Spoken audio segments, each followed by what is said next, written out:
మైనారిటీల సమస్యకు శాశ్వత పరిష్కారం లభించాలి అంటే రాజ్యాంగ సవరణ అవసరమని ఎంపీ ఆర్ కృష్ణయ్య అన్నారు. దీనికోసం అన్ని రాజకీయ పార్టీలు ఏకాభిప్రాయానికి రావాలని కోరారు. బషీర్బాగ్ ప్రెస్ క్లబ్లో జరిగిన బీసీ విద్యార్థుల రాష్ట్ర స్థాయి సమావేశానికి ఆయన ముఖ్య అతిథిగా హాజరై మాట్లాడారు. తెలంగాణ బంద్ లాగానే రాజ్యాంగ సవరణకి కూడా అన్ని పార్టీలు మద్దతు ఇవ్వాలన్నారు.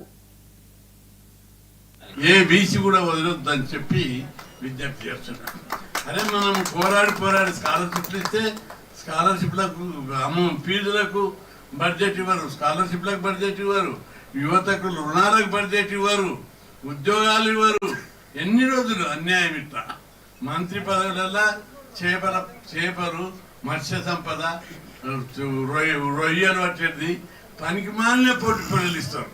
మన కులాలకు హోంశాఖ లేకపోతే ఇంకా విద్యాశాఖ మంచి శాఖలు ఎన్నో ఉన్నాయి. ఒక్కటన్నా ఇచ్చిదా? రెండవది సగం మంత్రిత్వ శాఖలు కూడా ఇవ్వలేదు. హైకోర్టు స్టే ఇస్తే మన వాళ్ళందరూ సరి అయిన వాదనలు వినిపించక రాజ్యాంగబద్ధమైన రిజర్వేషన్లు, అసెంబ్లీలో చట్టం చేసిన రిజర్వేషన్లు, సుప్రీంకోర్టు తీర్పుకు అవరోధాలు ఏం లేనటువంటి రిజర్వేషన్లు, 50% సీట్లను అగ్రకులాలకు ఇచ్చినప్పుడే ఎగిరిపోయింది. జనాభా లెక్కలు ఉన్నాయి, డెడికేషన్ కమిషన్ రిపోర్ట్ ఉంది. ఇవన్నీ బలమైన హేతుబద్ధమైన కారణాలు పెట్టి కూడా ఎందుకు రిజర్వేషన్ల మీద వాళ్ళు సరిగ్గా వాదించలేదు. బీసీలకు అన్యాయం జరిగింది. అందుకే జస్టిస్ ఫర్ బంద్, బీసీలకు న్యాయం కావాలి. వచ్చే వరకు ఏ బీసీ కూడా వదలొద్దని చెప్పి విజ్ఞప్తి చేస్తున్నారు.